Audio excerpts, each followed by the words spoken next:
बिहार में चुनावी बिगुल बज गया है। चुनाव की तारीखों का ऐलान हो चुका है। चुनाव आयोग ने बिहार विधानसभा चुनाव 2025 को लेकर तारीखों का ऐलान कर दिया। मुख्य चुनाव आयुक्त ज्ञानेश कुमार ने बताया कि बिहार की सभी 243 सीटों पर 2 चरण में चुनाव होंगे। पहले चरण के लिए 6 नवंबर को और दूसरे चरण के लिए 11 नवंबर को वोटिंग होगी। वहीं चुनाव के नतीजे 14 नवंबर को आएंगे, यानी कि 14 नवंबर को ये पता चल जाएगा कि बिहार की सत्ता कौन संभालेगा। इन सबके बीच मुख्य चुनाव आयुक्त का एक बयान चर्चा का विषय बन गया है। उन्होंने अपने बयान में बुर्का नशी वोटर्स पर बड़ी बात कही। अब आपके मन में सवाल उठ रहा होगा कि मुख्य चुनाव आयुक्त ज्ञानेश कुमार ने तारीखों के ऐलान के बीच बुर्का नशी वोटर्स का जिक्र क्यों किया। तो आपको बता दें कि तारीखों के ऐलान के बाद चुनाव आयोग से पत्रकारों ने सवाल किए, जिसमें उनसे बुर्का नशी वोटरों और लोकसभा के नेता प्रतिपक्ष राहुल गांधी के लगाए गए वोट चोरी के आरोप समेत तमाम सवाल किए गए। जब राहुल गांधी के आरोपों पर सवाल किया गया तो मुख्य चुनाव आयुक्त ज्ञानेश कुमार मुस्कुरा उठे।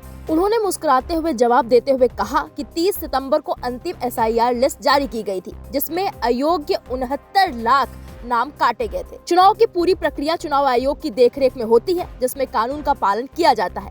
इस दौरान राजनीतिक उथल पुथल जरूर होती है, जिस पर चुनाव आयोग ध्यान नहीं देता। वहीं जब मुख्य निर्वाचन आयुक्त ज्ञानेश कुमार से बुर्का नशी को लेकर सवाल किया गया कि बुर्के या घूंघट में आने वाली महिला मतदाताओं की पहचान के लिए क्या प्रबंध किए गए हैं, इसके जवाब में मुख्य निर्वाचन आयुक्त ने क्या कुछ कहा है, आप भी सुनिए। छठ का त्योहार 28 तारीख को है और ये बात सच है कि हम लोग भी चुनाव सभी राजनीतिक दलों ने कहा था कि छठ के आसपास कराया जाए।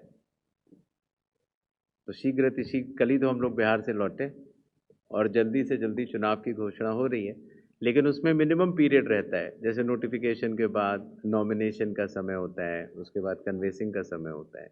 तो वो सब देखते हुए अगर आप शेड्यूल को देखेंगे तो शायद इसके पहले चुनाव नहीं कराया जा सकता था।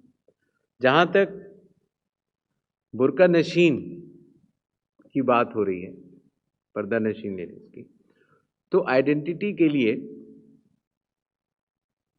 जो हमारी